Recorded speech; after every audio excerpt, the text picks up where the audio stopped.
नमस्कार बच्चों, स्वागत है आपका आज की हिंदी क्लास में। और आज हम हिंदी में कर रहे हैं ई की मात्रा। हम विभिन्न व्यंजनों के साथ ई की मात्रा का प्रयोग करते हुए उनसे कुछ शब्द बनाएंगे। ठीक है बच्चों, प्रत्येक से हमारा प्रश्न है, प्रत्येक से दो दो शब्द लिखो। और किन से हमें दो दो शब्द बनाने हैं? वो है धी, नी, पी, फी, बी, भी और मी। तो किस तरह से इस वर्क को हमने अपनी नोटबुक में करना है? इस तरह से सबसे पहले हम अपनी नोटबुक निकालेंगे। उसके बाद लेफ्ट कॉर्नर में लेफ्ट हैंड साइड सबसे ऊपर हम आज की डेट राइट करेंगे। आज कितनी तारीख है? 23 जुलाई। और फिर हम उसी लाइन में राइट कॉर्नर में कक्षा कार्य की शॉर्ट फॉर्म क और का मेंशन करेंगे। उसके बाद शुरू होता है हमारा काम। डेट के नीचे वाली लाइन में हम आज का दिन लिखेंगे। बच्चों, आज वीरवार है। आज कौन सा वार है? वीरवार। सोमवार, मंगलवार, बुधवार और उसके बाद आता है वीरवार, जिसे हम गुरुवार और बृहस्पतिवार भी कहते हैं। और फिर जो हमारी चौड़ी वाली लाइन है उसमें हम आज की हेडिंग लिखेंगे, जो क्या है? ई। और फिर इस तरह से हम अपनी नोटबुक में पहले वर्ण लिखेंगे, ध, न, प, फ, ब, भ और म। फिर इन वर्णों के साथ ई की मात्रा का प्रयोग करेंगे। ध ई धी, न ई नी, प ई पी, फ ई फी, ब ई बी, भ ई भी, म ई मी। बच्चों, इन वर्णों को और वर्णों के साथ प्रयोग की गई मात्रा ई की मात्रा, इनको हम पढ़ेंगे भी।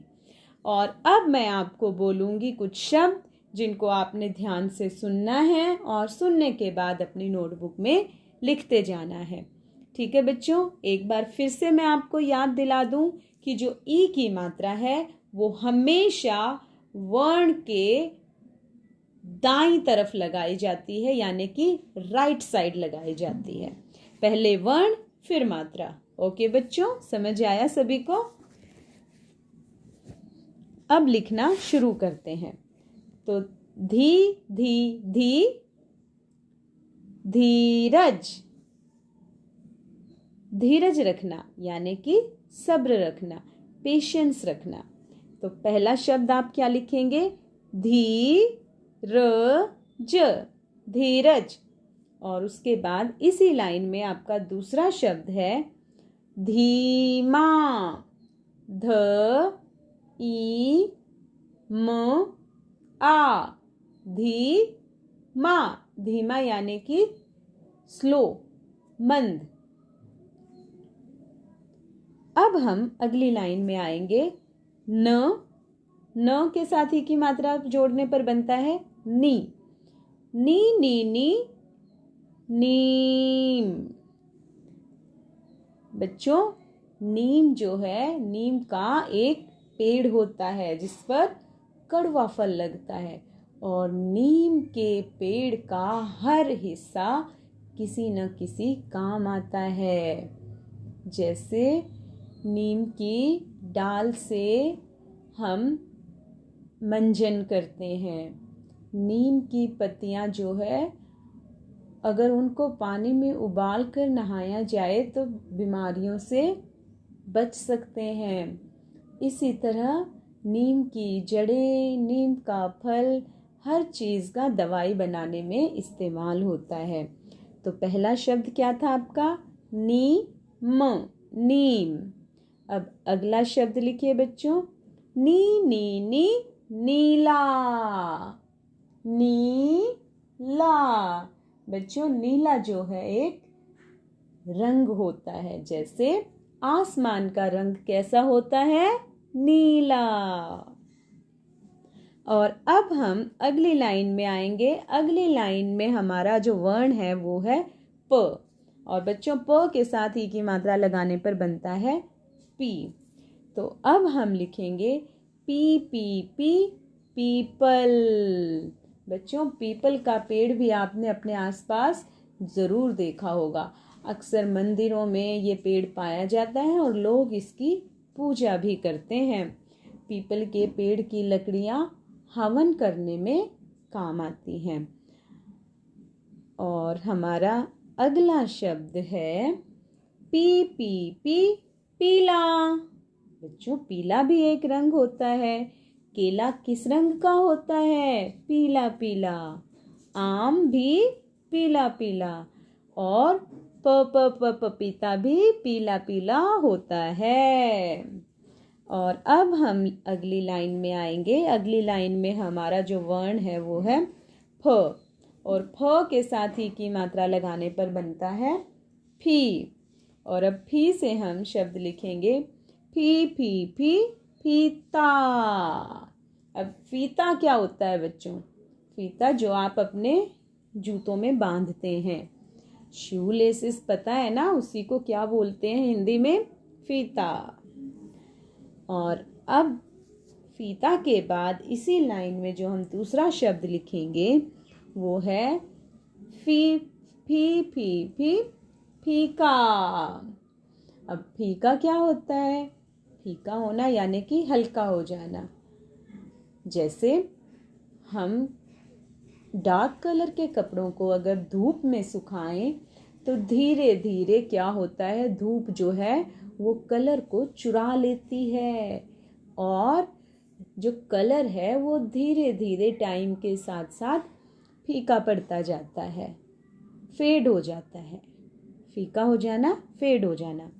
अब हम अगली लाइन में अगला वर्ण देखते हैं। अगला वर्ण क्या है बच्चों? ब। और ब के साथ ही की मात्रा लगाने पर बनता है बी। और अब बी से शुरू होने वाला शब्द हम लिखेंगे जो है बी बी बी 20। 20 क्या होता है? 20 एक अंक है, एक नंबर है। जब हम हिंदी में गिनती करते हैं तो उसमें 20 आता है, यानी कि 20 जो नंबर होता है उसी को हम 20 कहते हैं। 10 और 10 मिलकर कितने बनाते हैं? 20।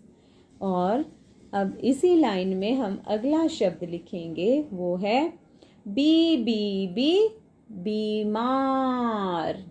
अब बीमार कौन होता है? जिसकी तबीयत खराब होती है, जो स्वस्थ नहीं होता। बच्चों जब हम अच्छा और हेल्दी खाना नहीं खाते तब हम अक्सर बीमार पड़ जाते हैं और बीमार पड़ने पर हम बहुत ही कमज़ोर हो जाते हैं। इसलिए हमें हमेशा ढका हुआ, साफ सुथरा और अच्छा खाना चाहिए। अच्छा यानी कि पौष्टिक। ठीक है बच्चों, अब हम आते हैं अगली लाइन में। और अगली लाइन में जो वर्ण हमें दिया है वो है भ। और बच्चों भ के साथ ही की मात्रा लगाने पर बनता है भी। और भी से जो शब्द हम लिखेंगे वो क्या है? भी भीख।